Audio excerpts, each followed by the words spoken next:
Info for patient. Fibroids हैं और family complete है, मजीद बच्चे पैदा नहीं करने, तो फिर बच्चेदानी निकाल देना, बल्कि उससे क्वालिटी ऑफ लाइफ इंप्रूव होती है, क्योंकि जो यूट्रस है, बच्चेदानी है, उसका काम सिवाय बच्चे पैदा करने के कुछ नहीं है। जो अंडेदानियां हैं उनका काम काफी वाइटल है।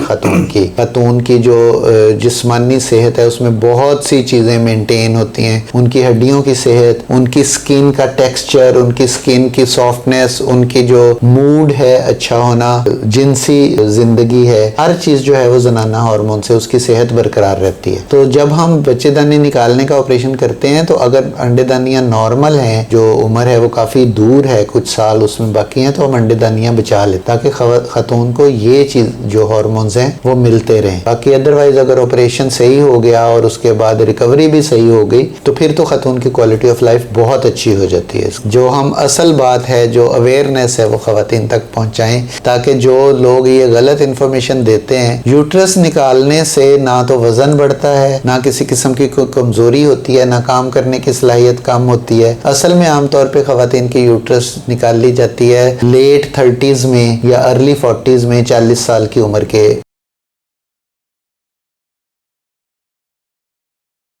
टांगों में दर्द होती है क्योंकि वो एक्सरसाइज नहीं कर रही, अपनी खुराक पे तवज्जो नहीं दे रही, रात में नींद पूरी नहीं हो रही। तो जो हेल्दी लाइफस्टाइल ना होने की वजह से प्रॉब्लम्स होती हैं, उसका इस चीज से कोई ताल्लुक नहीं है कि बाद में वो हस्बैंड के साथ ताल्लुक कायम करने में कोई मसला होगा या उसको एंजॉय नहीं कर सकते। तो सर फाइब्रॉइड से बचा कैसे जा सकता? अभी तक इसके बारे में ये नहीं पता कि फाइब्रॉइड से बचने का कोई तरीका है या नहीं, क्योंकि ज्यादातर ये विरासत में होते हैं, फैमिलियल होते हैं, फैमिलीज में चल रहे होते हैं। कभी कभार इसमें कैंसर मौजूद हो सकता है, बहुत ही कम चांस है। खास खुराक का मशवरा सिर्फ फाइब्रॉइड के मरीजों के लिए नहीं, सब के लिए है। अगर आप मुतवाजन खुराक खाएंगे तो आपको चांसेस हैं जिसमें चिकनाई बहुत ज्यादा होगी और खुराक की टाइमिंग भी ठीक नहीं होगी, खुराक की मिकदार भी ठीक नहीं होगी। अनहेल्दी लाइफस्टाइल की वजह से होती हैं, जिसमें शुगर है, ब्लड प्रेशर है, मोटापा है, जोड़ों के मसाइल हैं और इस तरह की बहुत सी चीजें हैं जो कि अनहेल्दी लाइफस्टाइल की वजह से होती हैं। एहतियातन अपना अल्ट्रासाउंड साल में या 6 महीने में एक दफा करवाएं। छोटे मोटे मशवरे के बाद ऑपरेशन करवाने के लिए न निकल पड़े। उसके लिए किसी मुस्तनद कंसल्टेंट गायनेकोलॉजिस्ट का मशवरा। मुस्तनद डॉक्टर तक कैसे रसाई कर सकते हैं? और ज्यादातर जो मैं एक एडवाइस पेशेंट को देता हूं कि अगर आपको फिर भी समझ नहीं आ रही कि कौन सा डॉक्टर सही है तो आप सरकारी अस्पताल में चले जाएं, क्योंकि सरकारी नौकरी जो है वो आपके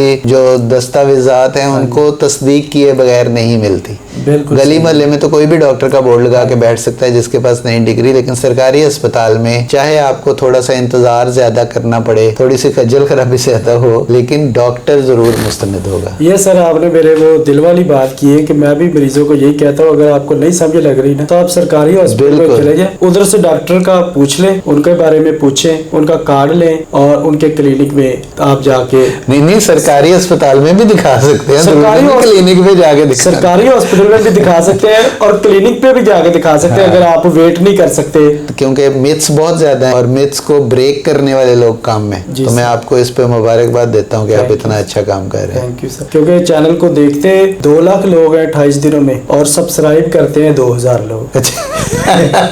नहीं जी, जरूर सब्सक्राइब करें। जो भी मुआशरे में अच्छा काम कर रहा है, जिस तरह हमारे मुआशरे में खराबियां ज्यादा पैदा होती जा रही हैं, अच्छाइयां कम है, तो जो लोग अच्छा काम कर रहे हैं उनको हम सपोर्ट करेंगे तो अच्छाई बढ़ेगी। व्यू तो करते ही हैं आप, सब्सक्राइब भी जरूर करें इनको।